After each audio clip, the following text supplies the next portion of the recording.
좀 솔직한 얘기를 하면 감사절을 맞이하면서 좀 마음이 무거운 부분이 있습니다.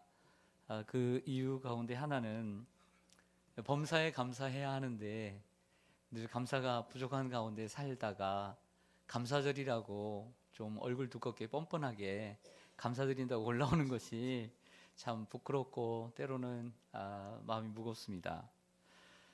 감사보다는 원망과 불평이 많을 때도 있었고 넉넉한 것을 생각하기보다는 뭔가 좀 부족한 것에 민감했고 때로는 이렇게 편리한 것보다는 좀 삶을 살아가면서 불편했던 것에 신경을 쓰고 살았던 것을 고백하지 않을 수가 없습니다.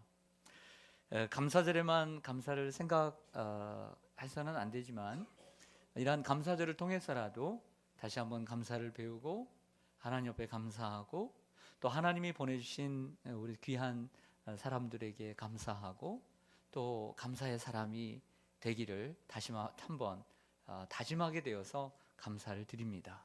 이런 여러분들 되시기를 간절히 소망합니다. 어느 글을 보니까 정확하게 출처가 하도 많아가지고 누가 쓴지는 모르겠지만 감사의 종류 가운데 그 세 가지로 정의한 글이 있었습니다. 첫 번째는 if, 조건의 감사가 있다는 것이죠. 즉 이렇게 해주신다면, 이렇게 응답해 주신다면 내가 하나님 앞에 감사하겠습니다 라고 하는 조건의 감사입니다. 하나님, 내가 이번에 수능이 있는데 내가 원하는 대학에 진학하게 해주시면 감사하겠습니다. 하나님, 내가 이번에 공무원 시험이 있는데 합격해서 좋은 직장에 들어갔으면 좋겠습니다. 그러면 감사하겠습니다. 대학을 졸업하고 취업이 어려운 취업의 문을 좋은 직장에 취업했으면 좋겠습니다. 내 아들이 이렇게 하면 감사하겠습니다. 내가 지금 병이 들었는데 나으면 하나님께 감사하겠습니다. 이런 조건의 감사입니다. 어떻게 보면 이것은 자기 자신을 위한 이기적인 감사일 수 있습니다. 어떻게 보면 야, 너무 수준이 낮다라고 말할 수 있지만 저는 절대 그렇게 생각지 않습니다. 왜냐하면 우리 인간이라는 존재는 연약한 존재이고요. 그리고 그렇게 기도하는 것은 우리의 본능이라고 생각을 해요. 내가 참으로 힘들고 어려울 때 이런 기도를 하나님 앞에 드릴 수 있다는 것, 저는 감사하다고 생각합니다. 저 또한 자주는 아니지만 이런 기도를 드릴 때가 있어요. 하나님, 이것 정말 해결해 주시면, 이거 좀 고비 넘겨주시면, 이 일이 정말 잘 됐으면, 이렇게 기도할 때가 있습니다. 두 번째는 because, 이유, 그 이유와 함께 결과의 감사가 있습니다. 저 그렇게 기도를 했는데 응답이 되었어요. 좋은 일이 일어나는 거예요. 그래서 너무나 기쁘고 즐거워서 그 결과로 인한 하나님 앞에 성취의 감사, 성과에 대한 감사를 드릴 수 있는 거죠. 나를 구원해 주셔서 감사하고, 나에게 건강 주셔서 감사하고, 내가 소원한 것, 내 자녀의 문제 해결해 주셔서 감사하고, 그런 거예요. 그렇게 감사하는 것, 이것을 이유와 결과의 감사라고 말할 수 있습니다. 이 또한 누구는 얘기합니다. 그건 당연한 거 아니냐, 그것도 못하면 되겠느냐 라고 말하지만, 이런 감사, 저는 이 당연한 감사이지만 너무나 소중한 감사라고 생각을 해요. 왜냐하면 이 세상에는 이러한 좋은 결과를 얻고도 하나님 앞에 감사하지 못하고 살아가는 사람, 또 사람들에게 감사하지 못하고 살아가는 사람들이 생각보다 많이 있기 때문입니다. 세 번째는 nonetheless, nevertheless, 그럼에도 불구하고의 감사가 있다고 합니다. 이는 원했지만, 바랬지만, 목표를 세웠지만 목표에 이루지 못하고, 또 바라는 대로 이루어지지 못하고, 소원하는 것이 원하는 만큼 이루어지지 못했을 때 그럼에도 불구하고 안 됐지만 감사하는 것이죠. 병이 낫기를 원했지만 낫지 못했습니다. 하지만 바울처럼 내가 약할 그때에 그리스도의 능력이 나타나는 것처럼 그렇게 감사할 수 있는 것이죠. 기도했는데 기도한 대로 이루어지지 않았지만 감사하는 것, 그럼에도 불구하고의 감사라고 얘기합니다. 이것은 참 성숙한 감사입니다. 아주 성숙한 사람이 할 수 있는 감사라고 보여집니다. 아주 수준이 높은 감사이지요. 제가 지난 10년 넘게 추수감사절에 어떤 설교를 했는지 2006년부터 이렇게 파일이 다 있거든요. 11월 달에 제가 셋째 주일에 설교들을 다 찾아봤습니다. 감사에 대한 내용들이었습니다. 좋은 내용들이 많이 들어있었습니다. 여느 목사님들과 뭐 다를 바가 없이 저는 이렇게 반복되는 것보다는 좀 더 새로운 것을 추구하는 사람이라, 하지만 감사에 대한 것은 뭐 여기저기 뭐 어디를 얘기를 해도 다 같은 건 아닐까라는 생각을 해보게 됩니다. 자, 이렇게 감사를 많이 설교를 했습니다. 그래서 제가 변했느냐? 생각을 해봤어요. 그랬더니 감사를 많이 못하고 사는 것 같아요. 살았던 것 같아요. 이만큼 설교를 들으면 감사하는 삶을 살아야 하고 감사의 사람이 되어야 되잖아요. 여러분들 어떻습니까? 어떻게 감사를 많이 하며 사셨습니까? 어떤 교회를 보니까 어떤 교회 성도들, 우리 교회 성도님들은 참 그런 부분이 많지 않아서 감사한데 자랑을 많이 한다고 해서 감사합니다. 교회의 자랑, 목사님 자랑, 성도의 자랑. 근데 어떤 교회 성도들 얘기 들어오면 왜 이렇게 자기 교회에 대한 원망과 불평을 많이 하는지 참 우리 한국교회 성도님들 참 각성해야 된다고 생각합니다. 지도자들부터 각성해야 되고, 왜 성도들을 왜 원망하고 불평하고 자기가 다니는 교회를 왜 이렇게 원망하고 불평하고 책을 잡으면서 살아야 되는지 우리 한국교회 성도님들은 돌아봐야 된다고 생각을 해요. 지도자들도 마찬가지고요. 얼마나 감사하고 살아가는지. 그래서 저희 보면 오늘 당연히 감사하며 나왔습니다. 한데 1년 365일 매일매일 생각해 보면 감사하지 못할 때가 많았습니다. 이게 저의 모습이더라고요. 제 수준이 이런데 여러분들 수준 뭐 오직 하겠어요? 웃질 않으시네요. 늘 감사하셨다고 뻐기는 것 같아요. 늘 감사하며 살았다. 분명히 있습니다. 그럼에도 불구하고 감사하는 저보다 더 성숙한 성도들이 분명히 있습니다. 하지만 저는 오늘은 좀 수준을 낮추겠습니다. 오늘 높은 수준의 것을 많이 얘기하지 않겠습니다. 오늘 if, because, 조건과 결과에 대한 오늘 감사를 다루고자 합니다. 오늘 함께 읽은 시편 116편은 이 기자는 생명의 위협을 당하고 있습니다. 오늘 2절에 보면 3절에 보면 사망의 줄이 나를 두르고 수월의 고통이 내게 이름으로 내가 환난과 슬픔을 만났다라고 얘기합니다. 그때 주님의 이름으로 기도했다고 얘기합니다. 살려달라는 기도죠. 이 시인이 정확히 누구인가 기록되어 있지는 않습니다. 하지만 생명이 경각에 달려있는 모습을 보면 다윗처럼 원수의 손에 위협을 당하는 위기에 처해 있거나 혹은 히스기야 왕처럼 병이 들어 죽게 되어 있을 때에 하나님 앞에 구한 기도라고 할 수 있습니다. 그래서 신학자들은 다윗이나 히스기야 왕을 오늘 저자로 꼽고 있습니다. 그런데 그들이 했던 기도는 서원기도라고 하는 것입니다. 서원기도. 서원기도란 내 마음속에 꼭 이루고 싶은 소원이나 이루고자 하는 목적을 가지고 하나님으로부터 도우심을 받기 위해 간절히 약속하며 맹세하며 하는 기도입니다. 하나님, 이 문제 해결해 주시면 내가 하나님 이렇게 섬기겠습니다. 내 아들 문제, 딸 문제 해결해 주시면, 내가 원하는 소원 이루어 주시면 하나님 내가 이렇게 섬기겠습니다. 하나님, 내가 이 병 이번에 꼭 낫게 해주시면, 내가 너무 아파요 하나님. 이런 기도 할 수 있잖아요. 우리가 감기만 걸려도요, 감기가 낫지 않은 이런 기도 해요. 그런데 큰 병에 걸려서 당연히 이런 기도 하지요. 안 하는 사람 없어요. 이 병 낫게 해주시면 하나님, 내가 정말 하나님 앞에 이제는 시간 드리고요, 내 삶을 드릴게요. 이렇게 고백들 합니다. 이게 서원 기도입니다. 하나님은 이 시인의 서원의 기도를 들으시고 응답을 해주십니다. 오늘 8절 말씀 보시면요, 주께서 내 영혼을 사망에서, 내 눈을 눈물에서, 내 발을 넘어짐에서 건지셨나이다. 기도했는데 과거가 된 걸 보니까 하나님이 응답해 주신 것입니다. 그러자 이 시인은 12절에서 내게 주신 모든 은혜를 내가 여호와께 무엇으로 보답할까? 라고 얘기합니다. 전반부에서는 서원기도라고 하는 이미지가 없습니다. 하나님, 나 살려주세요. 기도했더니 하나님이 응답해 주셔서 나를 구해 주셨다라는 내용입니다. 하지만 후반부로 돌아가 보면 그 전에 했던 기도가 하나님 앞에 맹세하고 약속했던 서원기도임을 분명히 알 수가 있는 것이죠. 그러면서 자신의 질문에 답하는 형식으로 오늘 12절부터 19절까지 이 후반부에 기록되어 있습니다. 이 시인은 하나님의 은혜를 주께서 주신 모든 은혜 무엇으로 보답할까? 무엇으로 보답했을까요? 그 부분을 생각해 보고자 합니다. 첫째는 평생에 기도하겠다라고 다짐을 합니다. 따라합시다. 평생에 기도하리라. 1절과 2절 보겠습니다. 같이 한번 읽겠습니다. 1절과 2절 시작. 여호와께서 내 음성과 내 간구를 들으심으로 내가 그를 사랑하는도다.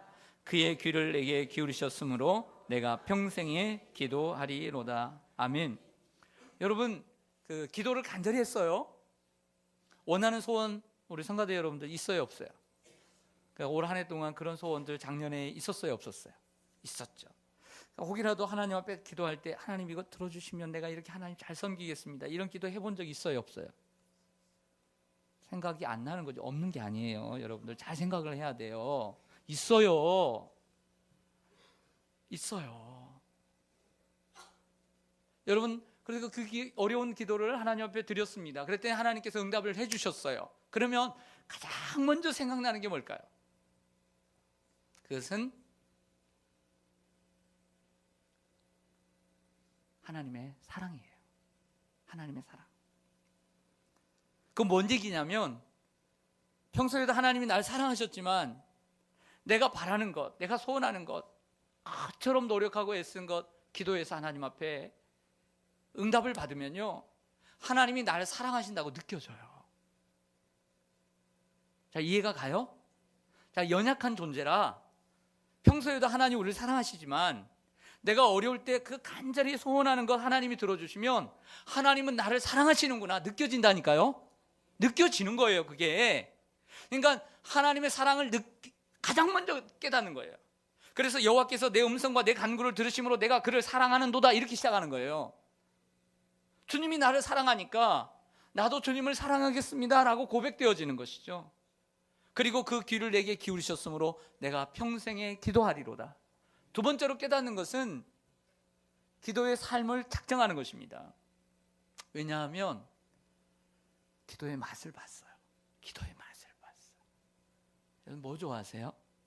오늘 아침에 뭐 드시고 오셨어요? 여러분들 좋아하시는 거 있죠? 한번 탁 먹어보면, 야, 그때 그 맛, 영덕게, 속초 대게, 좋아요, 안 좋아요?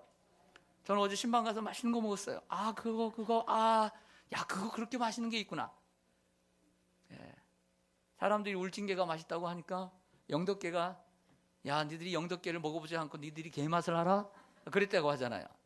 여러분, 기도를 한번 하고서 하나님이 응답해 주시는 것을 체험하면 기도의 맛을 알아요. 기도의 맛. 기도의 맛을 알게 되면 그때부터 기도를 못 놓고 사는 거예요.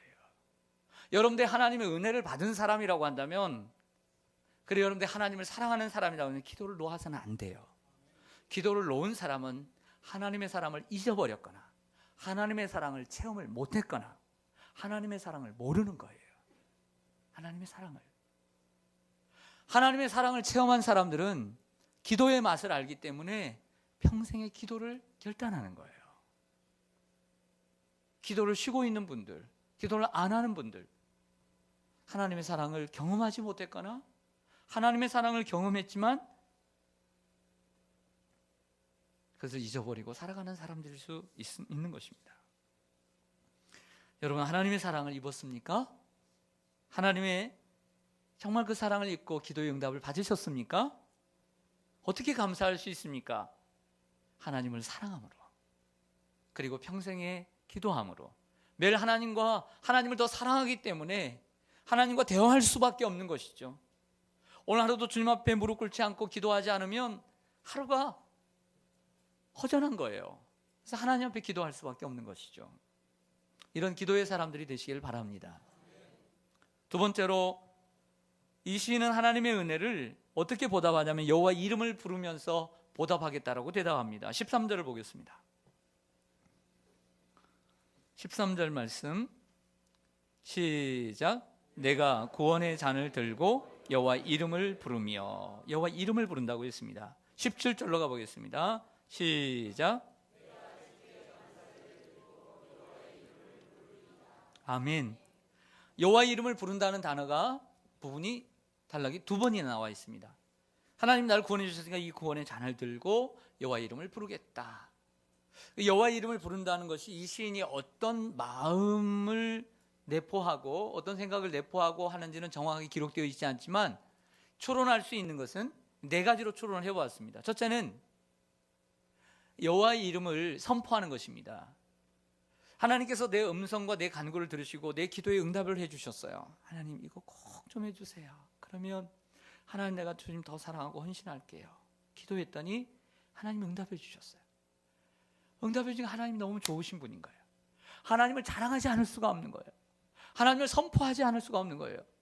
내가 믿지 않는 가족들에게, 아니 믿는 가족들에게도, 내 친구들에게도, 내 이웃들에게도 그 하나님을 자랑하지 않을 수가 없는 거예요. 그 하나님의 이름을 부르는 거예요. 주님의 이름을 증거하는 거예요. 주님의 이름을 높이는 거예요. 할렐루야. 그리고 주님의 이름을 부르는 것은 말 그대로 찬양하는 거예요. 여러분 성가대에 서는 것, 아침 일찍 와서 찬양하는 것 너무 귀합니다. 그런데 이 찬양하는 것을 정말 소중한 것으로 생각했으면 좋겠어요. 앞에서 선택되어서 찬양하는 분들, 연주하시는 분들, 반주하시는 분들, 여러분들 우리가 하나님을 찬양하는 것은 귀한 일입니다. 우리가 하나님께 지음받았습니다. 왜 지음받았습니까? 이사야 43장의 말씀처럼 우리는 하나님의 이름을 찬송하려고 지음받은 것입니다. 구역 찬양잔치 잘 부르나 못 부르나 상관없습니다. 열심히 모여서 준비하는 그 자체가 찬양입니다. 저는 모이는 순간도 찬양이고 영광인 줄로 믿습니다. 그런 모습으로 연습을 하고, 여러분들 성가대 연습 시간이 길다? 아니에요. 그 찬양 그 시간 너무 아깝잖아요. 그 시간도 연습으로 끝나는 것이 아니라 하나님을 찬양하는 시간이에요. 찬양하며 사는 우리가 되기를 원합니다. 세 번째로는 여호와 이름을 부른다는 것은 기도하는 것입니다. 우리가 주여라고 부르잖아요. 항상 기도하며 살아가는 것, 그것입니다. 네 번째로는 여호와 이름을 부른다는 것은 헌신의 의미가 있습니다. 내가 구원의 잔을 높이 들고 여호와 이름을 부르리이다. 생각해 보세요. 내가 하나님 주님을 위해서 살겠습니다. 내가 헌신된 삶을 살겠습니다. 날마다 주님의 이름을 부르며 주님의 이름을 높이며 주님을 위해 살아가겠습니다. 이런 의미가 있지 않을까요? 창세기 4장 26절에 보면 셋도 아들을 낳고 그의 이름을 에노스라 하였으며 그때 사람들이 비로소 여호와의 이름을 불렀더라 라고 기록되어 있습니다. 최초의 인간인 아담과 하와가 신락원, 죄를 짓고 낙원에서 쫓겨났습니다. 거기에 가인 큰아들이 둘째를 시기해서 제사 문제로 살인극이 벌어집니다. 가인의 후손이 쭉 나온 후에 하나님께서 셋째 아들인 셋을 주셨습니다. 그 셋이 에노스를 낳았습니다. 그때서야 다시 신앙이 회복이 되어서 여호와의 이름을 부르게 되었다라고 했습니다. 여호와의 이름을 불렀다는 것은 이제 우리가 하나님 앞에 죄인이지만 다시 한번 주님 앞에 바로 서겠다라고 하는 새로운 결단이 이 셋의 후손을 통해서, 그 에노스를 통해서 에노스를 낳음을 통해서 그 가정의 그 가문에 새로운 결단이 이루어진 줄로 믿습니다. 주께서 주신 모든 은혜 무엇으로 보답해야 할까요? 우리의 삶을 드려야 될 줄로 믿습니다. 그 고영원 선교사님이 지은 찬송이 있습니다. 고영원 선교사님 부른 그 지은 시를 우리가 많이 곡을 찬양합니다. 그 중에 이제 오직 주의 사랑에 매여라고 하는 찬양 아시죠? 그 마지막 부분에 보면 제가 이제 이번 주제를 정하면서 이 찬송 마지막 부분을 많이 불렀습니다. 여러분들 가사는 없지만 아시는 부분이니까 마지막 부분을 한번 불러보겠습니다. 주께서 주신 모든 은혜 반주해 주세요. 주께서 주신 모든 은혜에 나는 말할 수 없네. 내 영혼 즐거이 주 따르리옵니다. 주께 내 삶을 드립니다. 함께 부르겠습니다.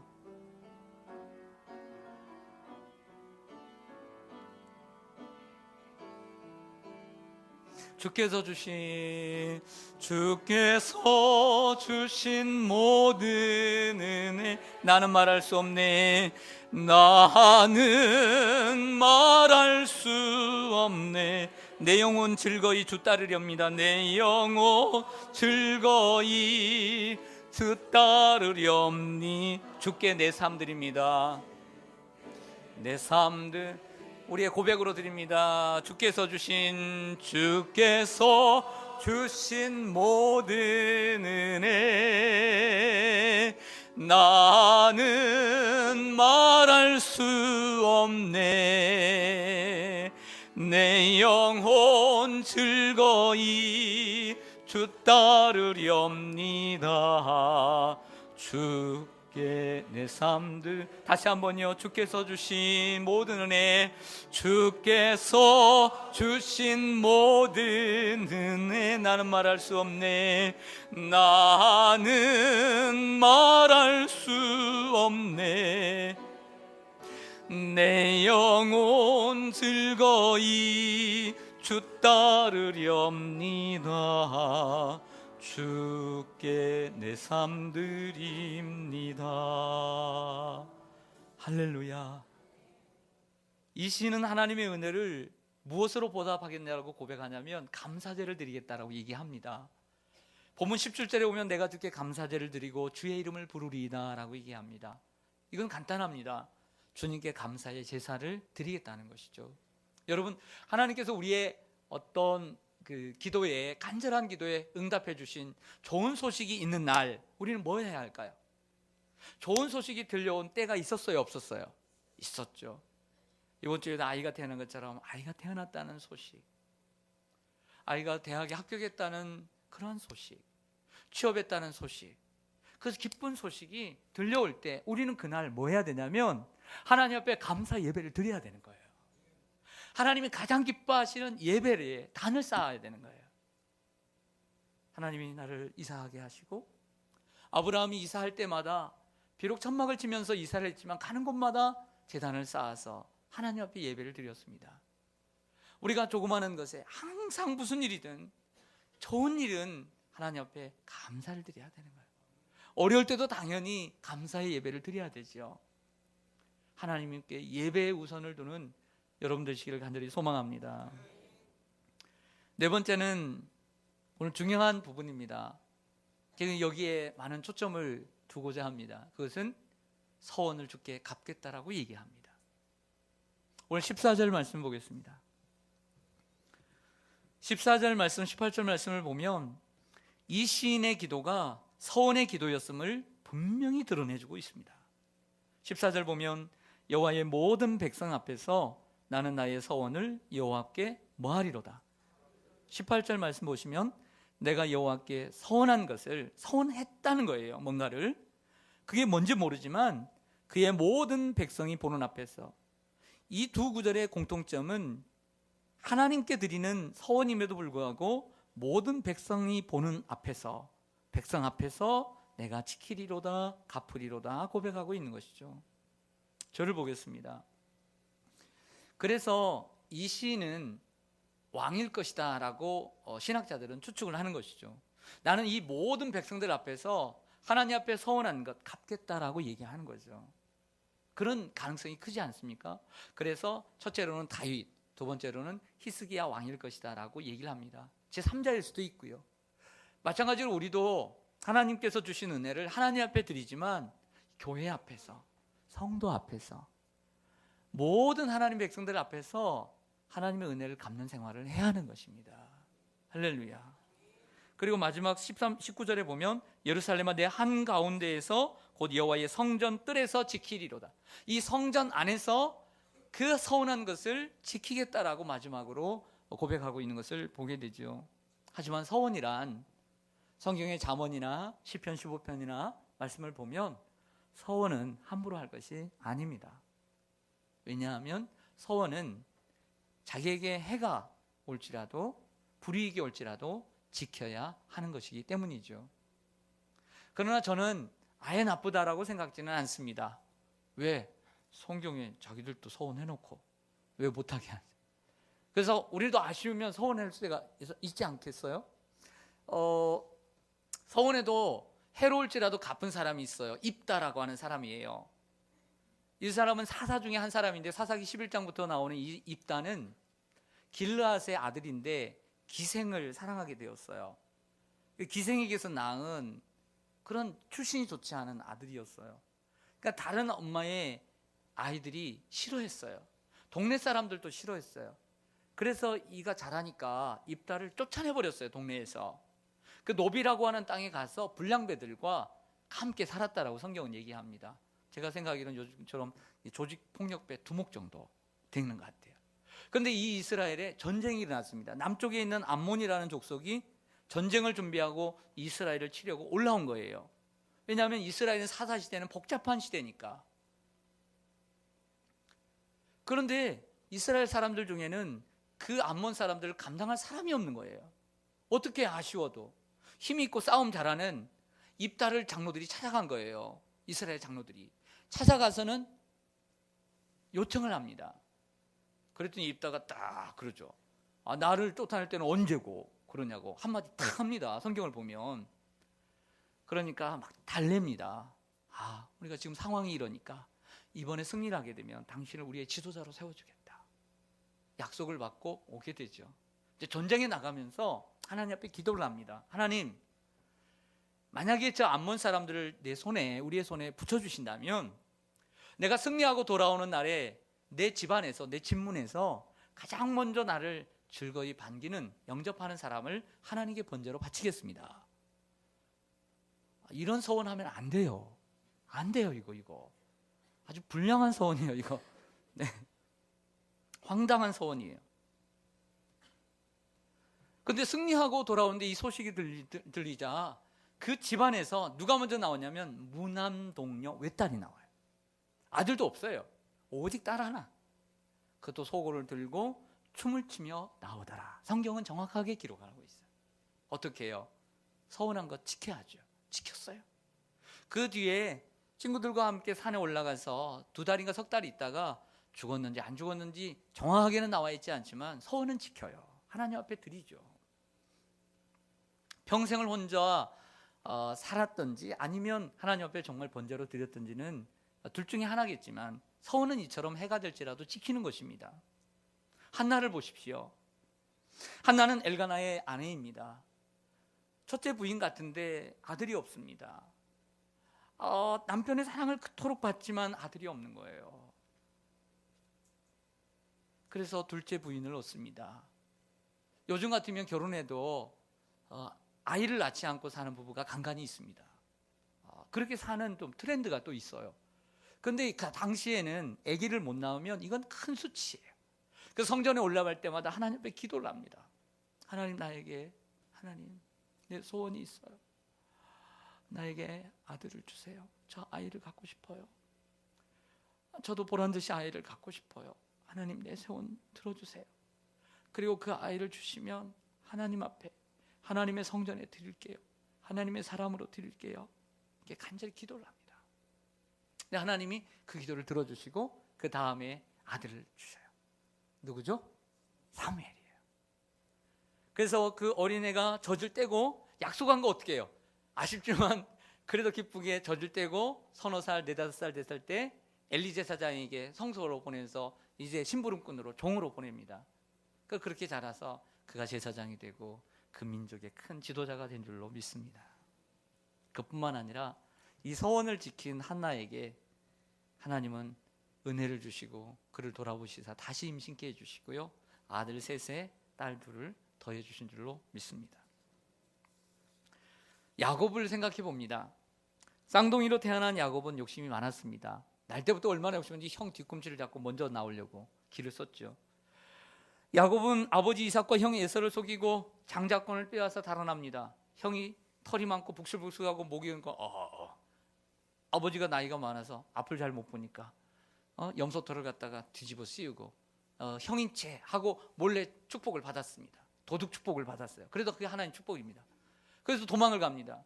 형이 막 화가 나가지고 친구들을 데리고 가서 야곱을 잡으려고 합니다. 96km를 달렸습니다. 그 광야의 그 외로운 달름질을, 도망자의 인생을 살다가 그 돌베개를 베고 자는데 그러한 인생에도 하나님 찾아오셔서 그 야곱을 만나주세요. 사닥다리가 보이고 하나님이 그 위에서 말씀하십니다. 내가 너와 함께하리라. 내가 너를 떠나지 아니하리라. 내가 너를 지켜주리라. 내가 다시 이곳으로, 이 땅으로 돌아오게 하랴. 그러면 아버지 이삭과 할아버지 아브라함에게 약속한 이 땅을 너와 내 자손에게 주리라. 하나님 약속을 하세요. 이전까지도 하나님 알았지만 너무나 큰 은혜를 받았어요.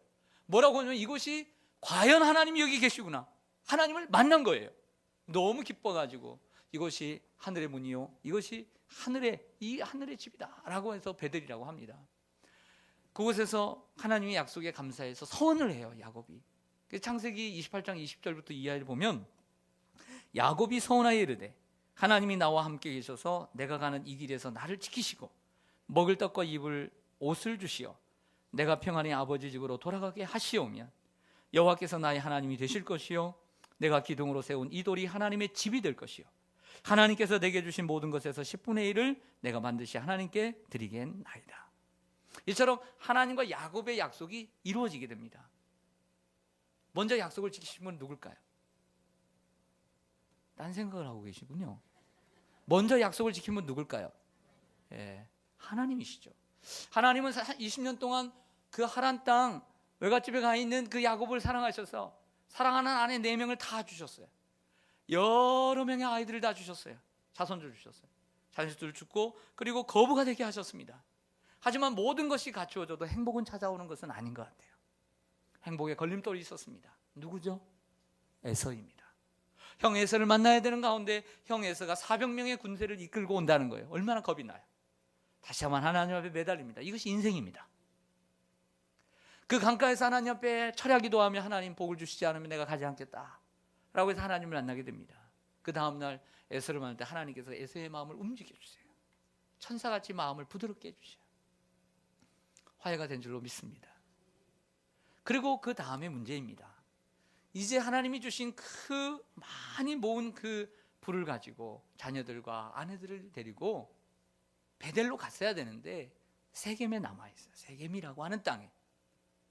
하루가 지나고 1년이 지납니다. 처음에는 생각합니다.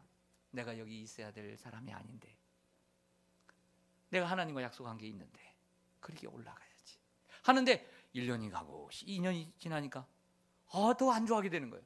문제도 없고요, 편안하고요, 괜찮은 거예요. 아무 일이 없어요. 또 사람들이, 주위에 있는 사람들이 자기가 가지고 있는 거 많으니까 그를 존경하고요, 사람들이, 이방 사람들이 자기를 높이고요, 인기 최고예요.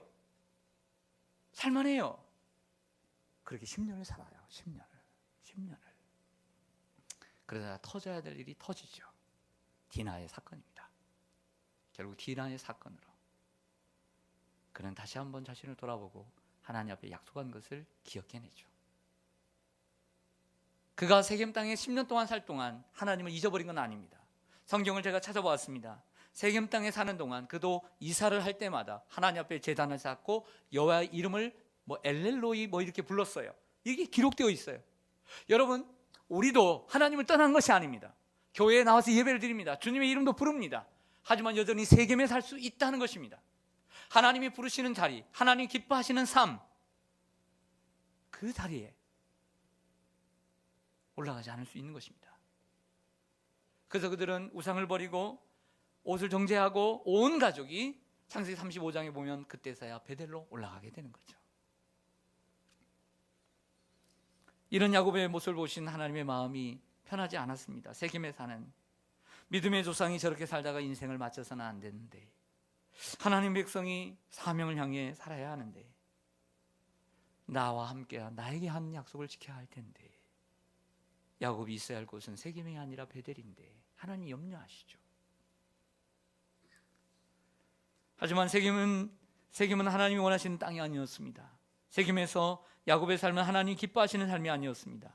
세상의 편안함의 안주에 하나님의 약속을 잊어버리고 사명을 잃어버리고 살아가는 삶은 하나님이 원하시는 모습이 아니었던 것이죠. 결국 하나님은 그 야곱을 깨닫게 하시는 것입니다. 디나의 사건으로. 그래서 다시 베델로 올라가게 되고 믿음의 조상이 되게 하십니다. 할렐루야. 여러분, 한 주간 동안 추수감사절을 준비하면서 어떤 생각을 하셨습니까? 한 해 동안 내게 베푸신 은혜가 무엇인가 세보기도 하고, 하나님 앞에 무엇을 감사할까, 어떻게 감사할까도 생각하셨으리라고 생각합니다. 귀한 감사입니다. 그러나 저는 오늘 한날의 감사로 끝나지 않기를 원합니다. 때로는 우리는 원망도 불평도 할 수 있습니다. 때로는 하나님이 주신 풍성한 것보다는 부족한 것에 신경을 쓰고 살아갈 수도 있습니다. 편리하게 하나님이 주신 것보다는 좀 더 편리하기 위해서 불편한 것에 우리는 신경을 쓰고 살아갈 수 있습니다. 연약한 존재이기 때문이죠. 하지만 우리가 하나님 앞에 감사하며 살 수 있는, 하나님의 은혜에 보답하며 사는 길, 그것은 평생 기도하는 것입니다. 주님의 이름을 부르는 것입니다. 주님의 이름을 자랑하고 찬양하고 기도하고 주님 앞에 우리의 삶을 드리는 것입니다. 감사 제사를 드리는 거죠. 하나님 앞에 예배를 드리는 것입니다. 그리고 무엇보다 하나님 앞에 약속한 것. 저는 작년 이맘때 하나님 앞에 기도를 했습니다. 하나님, 내 소원이 있습니다. 간절히 기도했습니다. 하나님이 응답해 주셨고, 그리고 하나님 앞에 저는 그 약속을 지키겠다고 했습니다. 여러분, 우리가 감사를 어떻게 드릴 수 있습니까?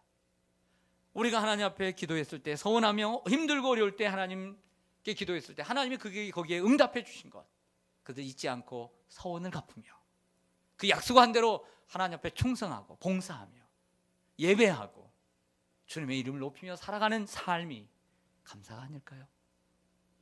오늘 하나님께서 감사제사가 오늘 감사주일이 했으니까 오늘 올라왔구나, 그것만으로 하나님 만족하실까요? 그건 아니라고 생각해요.